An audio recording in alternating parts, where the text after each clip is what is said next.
Ya, kwanza kabisa ni huzuni hasa kwa wana Makole, lakini wanamtaa Makole kwa kuondokewa na mtu ambaye shujaa, mtu ambaye mwenye utu wa kipekee, mtu ambaye mcheshi, muungwana, na mtu mwenye mapenzi, mtu mwenye huruma, na mtu mwenye kujitolea, kwa sababu ni mtu ambaye alikuwa ni mtu mzuri sana. Kwa mtu ambaye asiyemwelewa anaweza akasema ujamaa mkorofi, mbabe, lakini kwa sisi ambao tunamjua ni mtu wetu ambaye alikuwa mtu mwema sana na muungwana. Na katika kazi zake kama tunavyofahamu, ni mtu ambaye anajifuatilia kazi zake za kusaidia jamii zinapopata na matatizo, na ndio maana ana vipandwa au nikisema magari ambayo yanasaidia kutatua kero endapo magari yamepata ajali kwa ajili ya kutetea. Lakini sifa yake kubwa, wakati mwingine yuko radhi akusaidie kwanza uondokane na tatizo ambalo limekukumba. Endapo kama umepata ajali, malipo yatakuja baadaye. Kwa hiyo kwa maneno mengine, ndugu yetu marehemu Tarzan au Isa Abdallah Mwingira ni mtu ambaye anajali utu zaidi kuliko kitu.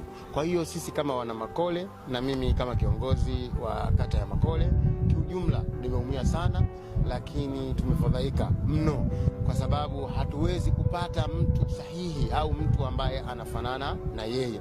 Amekuwa akisaidia jamaa mbalimbali, madini mbalimbali, lakini katika dini yake ya Kiislamu pia amekuwa akijitoa kusaidia katika namna bora ya kufanya dini yake iende mbele, lakini amekuwa akijitolea nini. Mimi kwa historia nikija nikimzungumzia Bwana Isa Abdallah Tarzan, mimi ananifahamu nikiwa tangia mdogo, lakini na mimi namjua tangia nikiwa mdogo mpaka nimefikia umri huu.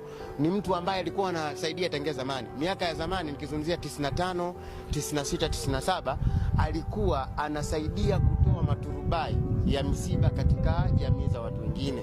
Lakini alikuwa na speaker za music ambapo kama ikitokea msiba wa Muislamu wa Mkristo anapeleka pale, anafunga, anahudumia na mambo mengine, na hadai hata shilingi moja. Kwa maneno mengine, sasa hivi kama tumezoea watu wanakodisha maternity, wanakodisha viti, basi yeye alianza kutoa huduma ya bure katika kipindi hicho kwa kutoa maturubai. Kama mnafahamu miaka 98, 96, 97, 98, 2000 na kitu, hapa watu kwenye misiba tulikuwa tunakaa chini, hatukai kwenye viti, sisi tunakaa kwenye viti. Kwa hiyo ukitaka kumzungumzia kwa historia, Isa ndugu yetu Tarzan ni mtu ambaye kwa kweli tofauti.